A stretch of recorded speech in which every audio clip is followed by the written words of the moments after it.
अस्सलाम वालेकुम second year students, मैं हूं अब्दुल रज़ाक और चैप्टर नंबर 13 करंट इलेक्ट्रिसिटी के अंदर हम आज जो टॉपिक पढ़ने जा रहे हैं उसका नाम है electrical power and power dissipation in resistors. इसमें हम किसी बैटरी या फिर पावर सप्लाई की सप्लाइड इलेक्ट्रिकल पावर के बारे में डिटेल्स डिस्कस करेंगे और ये भी देखेंगे कि किसी एक्सटर्नल लोड रजिस्टर जैसे कि किसी बल्ब के अक्रॉस ड्रॉप होने वाली डिसिपेट होने वाली पावर के फार्मूलाज क्या होते हैं सीरीज कॉम्बिनेशन के लिए भी और पैरेलल कॉम्बिनेशन के लिए भी। तो चलते हैं हम अपने व्हाइट बोर्ड की तरफ। डियर स्टूडेंट्स, आज के हमारे टॉपिक की हेडिंग है electrical power and power dissipation in resistors. सबसे पहले हम यहां पे एक केस स्टडी लिख लेते हैं और इसके अलावा डायग्राम ड्रॉ कर लेते हैं।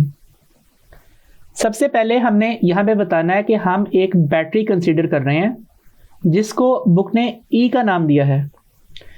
इस तरीके से यहाँ पे बैटरी ड्रॉ कर देते हैं ई, जिसका एक टर्मिनल पॉजिटिव है और दूसरा टर्मिनल नेगेटिव है।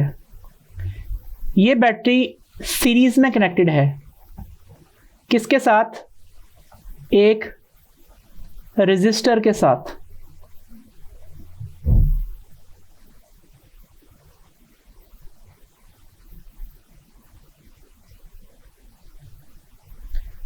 ये रेजिस्टेंस R है। बैटरी करती क्या है? बैटरी एक पॉजिटिव चार्ज को, जो कि एक कन्वेंशनल चार्ज है, एक्चुअली इलेक्ट्रॉन्स एग्जिस्ट करते हैं किसी भी मेटालिक कंडक्टर के थ्रू, एक पॉजिटिव चार्ज को एनर्जी प्रोवाइड करती है। किस काम के लिए? ताकि ये बैटरी के पॉजिटिव से नेगेटिव टर्मिनल की तरफ फ्लो करे। कहाँ से? Through an external circuit. या फिर बैटरी एक पॉजिटिव चार्ज को एनर्जी प्रोवाइड करती है किस काम के लिए? ताकि ये negative to positive terminal of battery आए इंटरनली। बैटरी एक पॉजिटिव चार्ज को energy per unit charge provide करती है ताकि वो एक्सटर्नल सर्किट से फ्लो करता हुआ आए और बैटरी के नेगेटिव टर्मिनल में एब्सॉर्ब हो जाए। या फिर बैटरी ये काम करती है कि वो अपने नेगेटिव टर्मिनल पे पहुंचे हुए पॉजिटिव चार्ज को एनर्जी प्रोवाइड करती है और लिफ्ट करके वापस अपने पॉजिटिव टर्मिनल के ऊपर प्लेस कर देती है। इसका मतलब ये हुआ कि जो रेजिस्टर के अक्रॉस टर्मिनल्स हैं, अगर मैं इन टर्मिनल्स को A और B का नाम दे दूं तो इन टर्मिनल्स के अक्रॉस हमेशा ही पोटेंशियल डिफरेंस बना रहेगा। A एंड B टर्मिनल्स की बात की जाए तो इनके दरमियान में क्या है? इनके दरमियान में पोटेंशियल डिफरेंस मौजूद है। इस पोटेंशियल डिफरेंस को हम V का सिंबल देते हैं लेट से, और जो पॉइंट A है ये हाई पोटेंशियल के ऊपर मौजूद है और जो पॉइंट B है ये कहाँ पे है? ये लो पोटेंशियल के ऊपर मौजूद है। इस वजह से VAB के दरमियान में एक पोटेंशियल डिफरेंस V मौजूद है। अगर आप इस पोटेंशियल डिफरेंस को मेजर करना चाहो तो आप इस जगह के ऊपर एक वोल्ट मीटर कनेक्ट कर सकते हो जो कि इस पोटेंशियल डिफरेंस को मेजर करेगा। इस वोल्ट मीटर की रीडिंग वही होगी जो यहाँ पे इस बैटरी के टर्मिनल्स पे आने वाले पोटेंशियल डिफरेंस V की वैल्यू होगी। बुक ने इस पोटेंशियल डिफरेंस को यहाँ पे इस तरीके से डॉटेड लाइन के जरिए से रिप्रेजेंट किया हुआ है। ये बैटरी क्या करती है? ये बैटरी करंट I प्रोवाइड करती है जो कि इस सर्किट से फ्लो करता है। अब हम ज़रा दोबारा इस डायग्राम को व्यू करते हैं। अगर मैं बात करता हूं कि जो बैटरी के टर्मिनल्स हैं,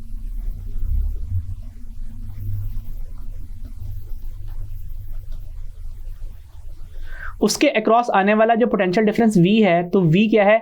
it is work done per unit charge. Work done per unit charge किस काम के लिए? The potential difference appearing on terminals of battery is the energy provided per unit charge by battery's chemical reaction in moving the charge from positive terminal of battery to the negative terminal of battery through an external circuit, या फिर work done per unit charge by battery's chemical reaction in lifting a charge from negative terminal of battery to the positive terminal of battery through an internal circuit is called battery's terminal potential difference. और अब मैं बात करता हूं potential difference across are के लिए। तो इसका फॉर्मूला भी सेम वही है, इट इज W/Q। इसको किस तरह से एक्सप्रेस करेंगे? इसको हम लिखेंगे कि जब एक positive charge high potential terminal से लो पोटेंशियल टर्मिनल की तरफ आता है तो इस मूवमेंट के दौरान वो कुछ energy per unit charge waste करता है, डिसिपेट करता है या ज़ाया करता है, और वो एनर्जी हीट की सूरत में अपेयर होती है। सो इसकी डेफिनेशन किस तरह से करेंगे? The energy provided per unit positive test charge by the charge. अब ये चार्ज एनर्जी देगा in moving from a terminal of high potential to the terminal of low potential across a load resistance is called potential difference between these two points। so दोनों के units volts होते हैं, इसके बारे में हम पहले भी ज़्यादा डिटेल में पढ़ चुके हैं, so इस पर हम ज़्यादा बात नहीं करते। लेकिन हमने ये बात यहाँ पे व्यू की कि जो बैटरी है वो बैटरी क्या कर रही है, बैटरी हमें पोटेंशियल डिफरेंस V मेंटेन करके दे रही है A और B के क्रॉस, इसके अलावा हमें करंट I प्रोवाइड कर रही है। सो अगर हम यहाँ पे यूज़ करें डेफिनेशन ऑफ पावर, तो पावर की डेफिनेशन क्या थी? पावर की डेफिनेशन थी work done per unit time, या फिर rate of doing work is called power. अब इसकी एग्जांपल ऐसे ही है कि लेट से इस बैटरी में 1000 जूल्स एनर्जी स्टोर्ड है और आप इसे ये एनर्जी 10 सेकंड में एक्सट्रैक्ट करो तो पावर जो है वो कितनी बनेगी? वो 100 वाट बनेगी। और अगर आप यही 1000 जूल की एनर्जी 1 सेकंड में एक्सट्रैक्ट कर लो तो पावर कितनी बनेगी? पावर बनेगी 1000 वाट की। तो इसका मतलब है एनर्जी उतनी ही रहती है, लेकिन जितना ज़्यादा तेज़ी से एक्सट्रैक्ट करते हो, जितना कम टाइम देते हो, पावर उतनी ही ज़्यादा हो जाती है। नेक्स्ट रेफरेंस के तौर पे फार्मूला लिख रहा हूँ कि जो work done by electrical system है वो किसके इक्वल होता है? वो होता है charge multiplied by potential difference के। इस फार्मूले का रेफरेंस क्या है? हम ये बात जानते हैं कि जो डेल्टा V का फार्मूला हम पढ़ चुके हैं वो क्या था? वो था डेल्टा W/Q0। तो फिर डेल्टा W किसके इक्वल हुआ? वो हुआ Q0 डेल्टा V के इक्वल। फर्दर आप इसे डेल्टा U भी लिखते रहे हैं। सो इस वजह से अगर वर्क डन डेल्टा W है तो चार्ज के लिए लिखा जाएगा डेल्टा Q0V। इस तरह से लिख रहा हूं, डेल्टा किसी भी टर्म के साथ लिखा जा सकता है। आप ये चार्ज के साथ भी लिख सकते हैं और आप इसे पोटेंशियल डिफरेंस के साथ भी लिख सकते हैं। ठीक है, अगर फॉर एग्जांपल ये एक कंडक्टर है तो इस कंडक्टर का जो क्रॉस सेक्शनल एरिया है यहाँ पे बना हुआ, इसमें से फ्लो करने वाले चार्जेस को आप चाहे तो Q का सिंबल दें, चाहे तो डेल्टा Q का सिंबल दें, चाहे तो Q0 का सिंबल दें। और जो पोटेंशियल डिफरेंस आपने इसके इन दोनों एंड्स के अक्रॉस मेंटेन किया है उसे आप V लिखिए या डेल्टा V लिखिए, इससे फर्क नहीं पड़ता। लेकिन बहुत सारे टर्म्स में डेल्टा ना लिखें तो मतलब चेंज हो जाता है। For example velocity, V is constant velocity, delta V is change in velocity. तो उस सूरत में आपने जरा ज़्यादा कॉशियस रहना है। अब हम दोबारा पावर के फार्मूले की तरफ चलते हैं। पावर का फार्मूला क्या है? It is rate of doing work. इस पावर के फार्मूले में जो डेल्टा W का एक्सप्रेशन है वो पुट कर दीजिए, ये बनेगा delta Q0V over delta T। जिस तरीके से 3 × 4/5 को हम 3/5 × 4 लिख सकते हैं, वैसे ही पावर का फार्मूला बन जाएगा delta Q0 bye delta T × V। अब जो करंट का फार्मूला है वो क्या होता है? वो होता है डेल्टा Q बाय delta T। That means charge flowing per unit time through a cross sectional area, या फिर time flow rate of charge is called electric current. So power is equal to IV। ये electrical power का formula है। आप इसको इस तरह से भी लिख सकते हो कि P is equal to VI। So एक पावर सप्लाई जो कि पोटेंशियल डिफरेंस V मेंटेन करती है और करंट I प्रोवाइड करती है, सो ये फार्मूला उसके लिए बेस्ट है। सो यहाँ पे लिख लेते हैं best for application in the case of power supply, किसी बैटरी या फिर किसी और पावर सप्लाई जो कि इलेक्ट्रॉनिक्स हो सकती है या डिजिटल हो सकती है, उसकी इलेक्ट्रिकल पावर का फार्मूला है जो कि वो प्रोवाइड करती है। अब हम चलते हैं कि जब ये करंट यहाँ पे इस रेजिस्टेंस से फ्लो करेगा तो उस सूरत में जब कोलिजन्स होंगी और energy per unit charge heat की सूरत में ज़ाया होगी, डिसिपेट होगी, तो डिसिपेटेड पावर इन रेजिस्टर्स क्या होगी? अब मैं डिसिपेटेड पावर की बात कर रहा हूं। हम ये बात जानते हैं कि ओम्स लॉ के मुताबिक V is equal to I R होता है, इसलिए जो पावर का फार्मूला है P is equal to V I, वो क्या बन जाएगा? वो बन जाएगा power is equal to I R into I, या फिर power is equal to I square R. This is equation number 2। ये फार्मूला किसी रेजिस्टेंस जिसमें से करंट आई फ्लो कर रहा है उसके लिए एप्लीकेबल है, लेकिन हम ये बात जानते हैं कि सीरीज कॉम्बिनेशन में करंट डिवाइड नहीं होता, इसलिए अगर एक से ज्यादा रेजिस्टर सीरीज में अटैच हो तो this formula is best for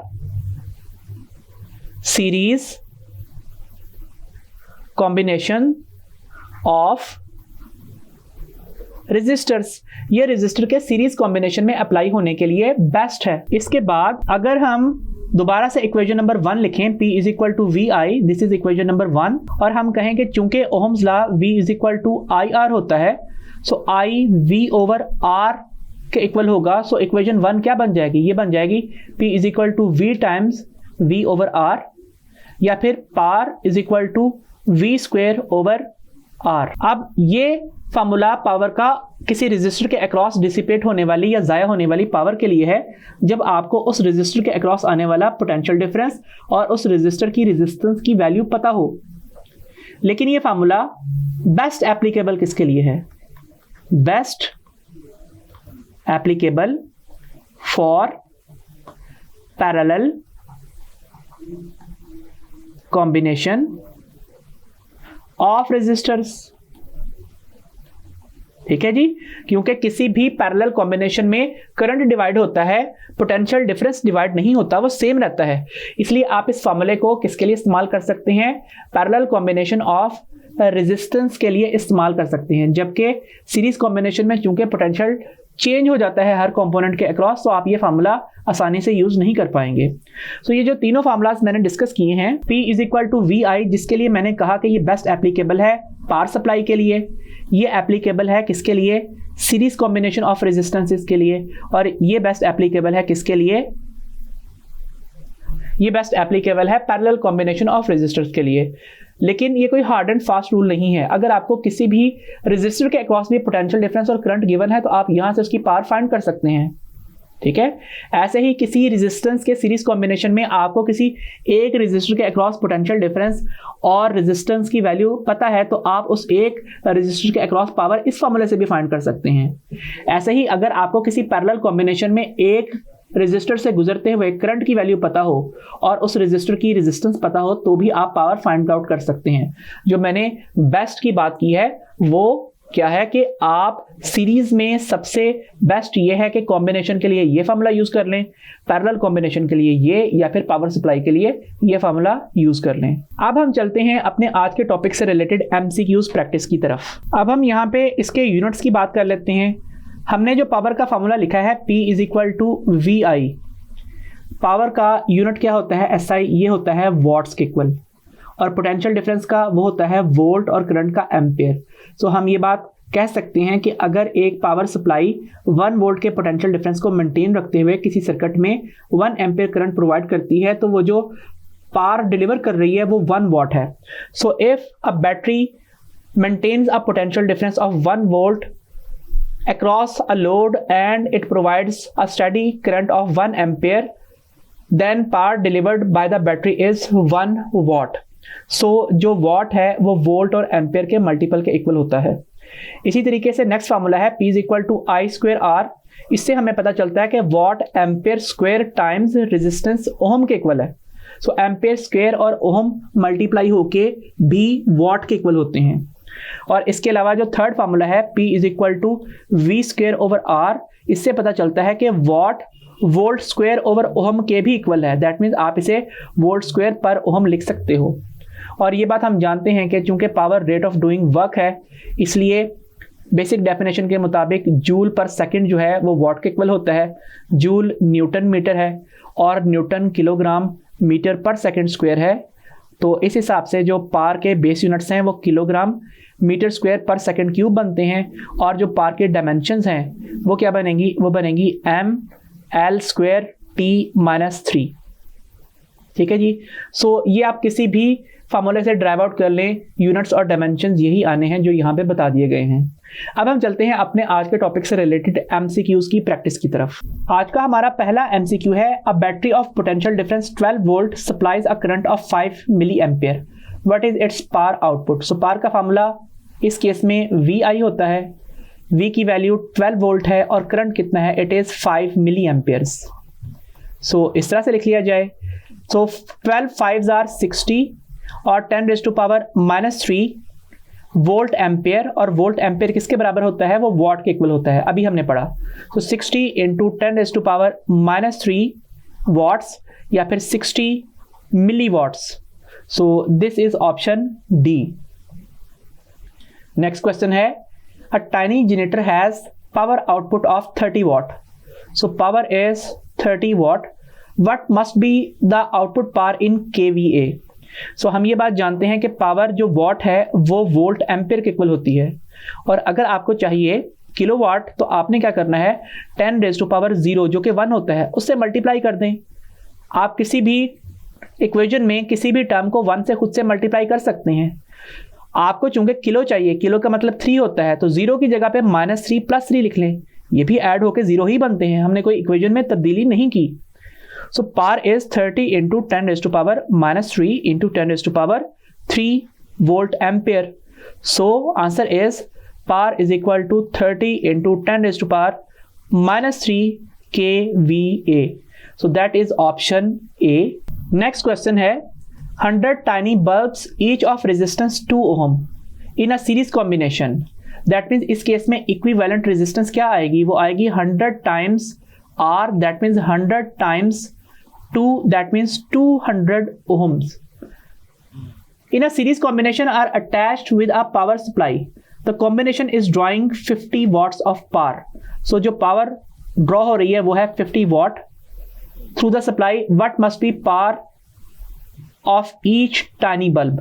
So पहली बात तो ये कि यहाँ पे हमें each tiny bulb की पावर चाहिए, और एक कॉम्बिनेशन सीरीज वाला है, इसलिए हमने फॉर्मूला यूज करना है P = I² R, और यहाँ पे हमें इक्विवेलेंट रेजिस्टेंस लिखनी है।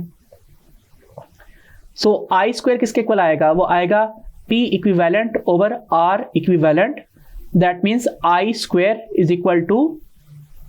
50 what over 200, that means 1/4। Under ले लीजिए, आंसर आएगा 1/2 एम्पेयर या फिर 0.5 ampere.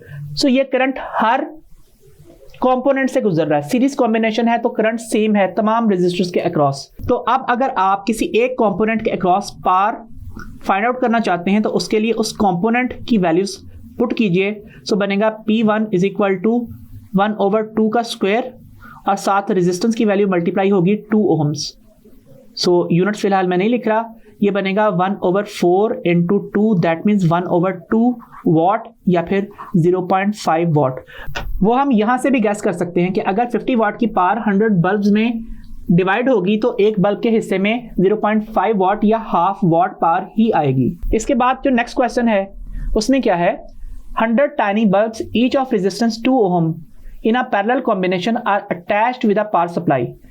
The combination is drawing 50 watt of power through the supply. What must be power of each tiny bulb? सो अब अगर हमने यहाँ पे इक्विवेलेंट रेजिस्टेंस लिखनी है तो पैरेलल कॉम्बिनेशन में जो फॉर्मूला होता है सेम वैल्यूज ऑफ रेजिस्टर के लिए, तो वो R/N होता है। इसका मतलब है अगर 2 ओम की रेजिस्टेंस एक बल्ब की है और 100 पैरेलल में अटैच हैं, सो आंसर होगा 0.02 ओम। ये इक्विवेलेंट रेजिस्टेंस है इस कॉम्बिनेशन की। पैरेलल कॉम्बिनेशन के लिए जो पावर होती है इक्विवेलेंट, उसके लिए बेस्ट फॉर्मूला आपको क्या बताया था, V इक्विवेलेंट का स्क्वायर ओवर R इक्विवेलेंट। अब अगर आपने यहाँ पे करंट वाला फार्मूला यूज किया तो आंसर गलत आएगा, ठीक है। अकेले अकेले रेजिस्टर पे कोई इशू नहीं होता कि आप जो मर्जी फार्मूला यूज कर लें, लेकिन कॉम्बिनेशन की बात आती है तो पैरेलल कॉम्बिनेशन में करंट सेम नहीं रहता, इसलिए आप यहाँ पे ये टर्म में सेम करंट आप सबका फाइंड आउट कर लेंगे तो जाहिर बात है वो आंसर गलत आएगा। तो अब अगर आपने एक कंपोनेंट के अक्रॉस पोटेंशियल डिफरेंस फाइंड करना है तो इसके लिए ये टर्म उस तरफ जाके मल्टीप्लाई हो जाएगी। क्या बनेगा? पावर इक्विवेलेंट और आर इक्विवेलेंट स्क्वायर भी है। नेक्स्ट आपने इसका अंडर रूट लिखना है, ये बनेगा power equivalent into R equivalent whole power under root, that means 50 watt into 0.02 ohms under root. So answer कितना होगा? आंसर होगा अंडर रूट 1 या फिर 1 वोल्ट। इसका मतलब है हर बल्ब के across 1 volt potential difference appear हो रहा है। अब अगर आप किसी एक रेजिस्टर के across power dissipated find out करना चाहते हैं तो उसके लिए फॉर्मूला लिखिए P1 is equal to V1 square over R1। चूंकि पैरेलल कॉम्बिनेशन है, इक्विवेलेंट वोल्टेज ही हर कंपोनेंट का पोटेंशियल डिफरेंस है, इसलिए यहाँ पे लिखिए 1 वोल्ट का स्क्वायर और डिवाइडेड बाय R1 है 2 ओहम्स। सो आंसर आएगा 1/2 वॉट या फिर 0.5 वॉट। सो ये भी हम यहाँ से गैस कर सकते थे कि अगर 50 वॉट की पावर 100 टाइनी बल्ब में डिवाइड होगी तो एक के हिस्से में 0.5 वॉट ही आना है, लेकिन इसको फाइंड आउट करने के लिए रूट्स अलग अलग हैं। अब अगर आप यहाँ पे करंट की इक्वेशन पुट करेंगे तो ऑब्वियसली 0.5 वॉट आंसर नहीं आएगा और वो मेथड गलत होगा। नेक्स्ट क्वेश्चन है 100 tiny bulbs each of resistance 2 ohm in a series combination are attached with a power supply. The combination is drawing 50 watt of power through the supply, what must be current passing through each bulb. So अब हमें current find out करना है। So current find out करने का क्या तरीकाकार है कि आप सबसे पहले तो आर इक्विवेलेंट निकाल लीजिए।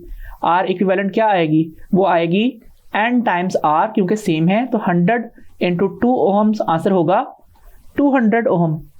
इसके बाद पावर इक्विवेलेंट का फार्मूला क्या होगा? वो होगा I equivalent square R equivalent, या फिर I equivalent square is equal to power equivalent over R equivalent, या फिर I equivalent is equal to power equivalent over R equivalent whole under root.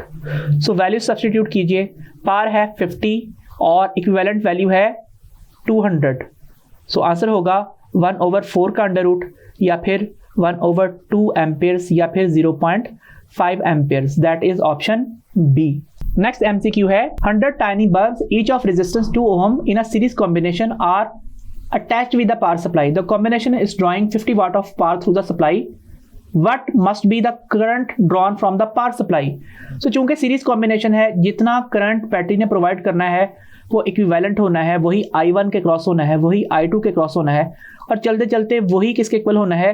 वही 100th रेजिस्टेंस से गुजरने वाले current के equal होना है। सो जब यहाँ पे आंसर 0.5 एम्पियर आ रहा है तो वो सीरीज कॉम्बिनेशन के हर कॉम्पोनेंट के अक्रॉस सेम है। नेक्स्ट क्वेश्चन है 100 tiny bulbs each of resistance 2 ohm in a parallel combination are attached with a power supply. So इस केस में जो इक्विवेलेंट रेजिस्टेंस है वो R/N के इक्वल बनेगी, स्मॉल n भी लिख सकते हैं। So 2 ohm over 100, that means 0.02 ohms. अब जो कॉम्बिनेशन है वो कितनी पावर ड्रॉ कर रहा है? The combination is drawing 50 watt of power through the supply. So जो पावर इक्विवेलेंट की वैल्यू है वो कितनी है? It is 50 watts. What must be current drawn from the supply. तो आप तो पोटेंशियल डिफरेंस फाइंड कर सकते हैं, करंट फिलहाल नहीं फाइंड कर सकते। सो पावर इक्विवेलेंट का पैरेलल कॉम्बिनेशन के लिए जो रिलेशन है वो इस तरह से लिखा जाता है, और अगर आप V इक्विवेलेंट का रिलेशन लिखें तो वो होगा power equivalent into R equivalent, और दोनों का अंडर रूट लेना होगा। इस तरीके से वैल्यू सब्स्टिट्यूट कर दें। पावर की वैल्यू 50 है, आर की वैल्यू 0.02 ओहम है, आंसर आएगा 1 वोल्ट। अब अगर आपने किसी कंपोनेंट के अक्रॉस करंट फाइंड करना होता तो क्या करते? आप लिखते I1 is equal to V1 over R1। Being parallel combination हर पोटेंशियल डिफरेंस सेम होता हर कंपोनेंट के अक्रॉस, सो 1/2 0.5 एम्पियर आता, जैसे कि पिछले MCQs में कर भी चुके हैं हम। लेकिन अगर आपने इक्विवेलेंट करंट फाइंड करना है तो फिर आपने V इक्विवेलेंट, जो अगेन V1 के बराबर ही है, वो पुट करना है, और डिवाइडेड बाय क्या करना है? R equivalent. अब R1 नहीं पुट करना आपने। सो ये वैल्यू बनेगी 1 volt over 0.02 ohms. So answer होगा 50 एम्पियर्स। तो total combination 50 ampere current draw कर रहा है। वैसे भी हम गैस कर सकते हैं कि अगर एक रेजिस्टर 0.5 एम्पेयर ड्रॉ कर रहा है तो 10 5 एम्पेयर्स और 150 एम्पेयर करंट ड्रॉ करेंगे। नेक्स्ट क्वेश्चन है 100 tiny bulbs each of resistance 2 ohm in a series combination are attached with a power supply. So equivalent resistance n times R होगी। So ये बनेगा 100 into 2 ohms या फिर 200 ohms। Next है the combination is drawing 50 watt of power, that means power फिर वही है। What must be potential difference of the power supply? So इस केस में आप करंट निकाल सकते हैं हर कंपोनेंट के अक्रॉस, पोटेंशियल डिफरेंस नहीं निकाल सकते। तो इस केस में इनिशियली आप हर कंपोनेंट से गुजरने वाला करंट निकाल सकते हैं, उसके बाद हर कंपोनेंट का पोटेंशियल डिफरेंस और उसके बाद पावर सप्लाई का पोटेंशियल डिफरेंस आएगा। सो यूज कीजिए power equivalent is equal to I equivalent square R equivalent, या फिर I equivalent square is equal to power equivalent over R equivalent.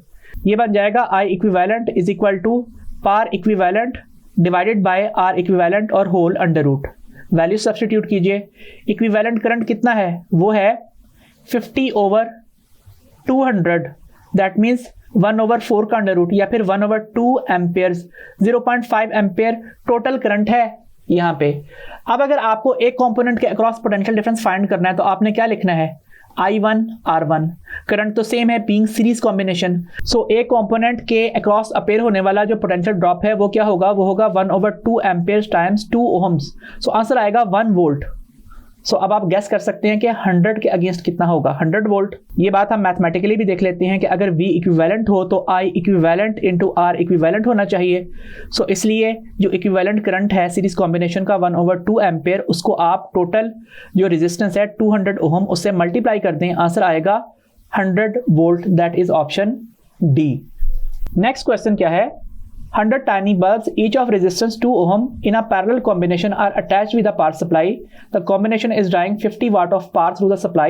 What must be potential difference of power supply? So हम ये बात जानते हैं कि इस केस में हमने जब इक्विवेलेंट बनाया था तो क्या किया था, हमने लिखा था power equivalent R equivalent whole under root. Power 50 watt है और इक्विवेलेंट रेजिस्टेंस कितनी है, वो है 2/100 ओम्स। तो इस वजह से जो आंसर आएगा वो कितना आएगा, वो आएगा 1 वोल्ट। और चूंकि पैरेलल कॉम्बिनेशन है इसलिए V इक्विवेलेंट ही V1 है, वही V2 है और चलते चलते वही V100 है। सो आप सिंपली इसे V लिख सकते हो। सो इसलिए ऑप्शन है डी, दैट इज 1 वोल्ट। सो हमारा नेक्स्ट क्वेश्चन है 100 tiny bulbs each of resistance 2 ohm in a parallel combination are attached with a power supply. That means parallel combination है, तो इस केस में जो इक्विवेलेंट रेजिस्टेंस की वैल्यू बनेगी वो क्या होगी, वो होगी R equivalent is equal to R by N, that means 2/100 ohms या फिर 0.02 ohms. The combination is drawing 50 watt of power through the supply. What must be potential difference of the power supply. So parallel combination है, इसके लिए हम V equivalent कैसे find कर सकते हैं, power equivalent into R equivalent under root से। So ये बनेगा 50 watt into 0.02 ohms under root और ये बन जाएगा 1 वोल्ट। तो भाई हर कंपोनेंट के अक्रॉस जो पोटेंशियल डिफरेंस है वो इक्विवेलेंट पोटेंशियल के बराबर ही आना है, क्योंकि कॉम्बिनेशन कौन सा है, कॉम्बिनेशन है पैरेलल कॉम्बिनेशन। सो ऑप्शन जो है इट इज डी 1 वोल्ट। जैसे कि इंडिविजुअल जो कंपोनेंट रेजिस्टेंस है उनके अक्रॉस भी हमने देखा था कि 1 वोल्ट का पोटेंशियल डिफरेंस ही अपेयर हो रहा है। सो ये थे हमारे आज के एमसीक्यूज। आई होप आपको समझ में आ गए होंगे। सो डियर स्टूडेंट्स, आज हमने पावर सप्लाई की सप्लाइड पावर और रेजिस्टर्स और उनके कॉम्बिनेशंस में डिसिपेटेड पावर्स के बारे में डिटेल्स पढ़ी। अंटिल द नेक्स्ट लेक्चर, खुदा हाफिज।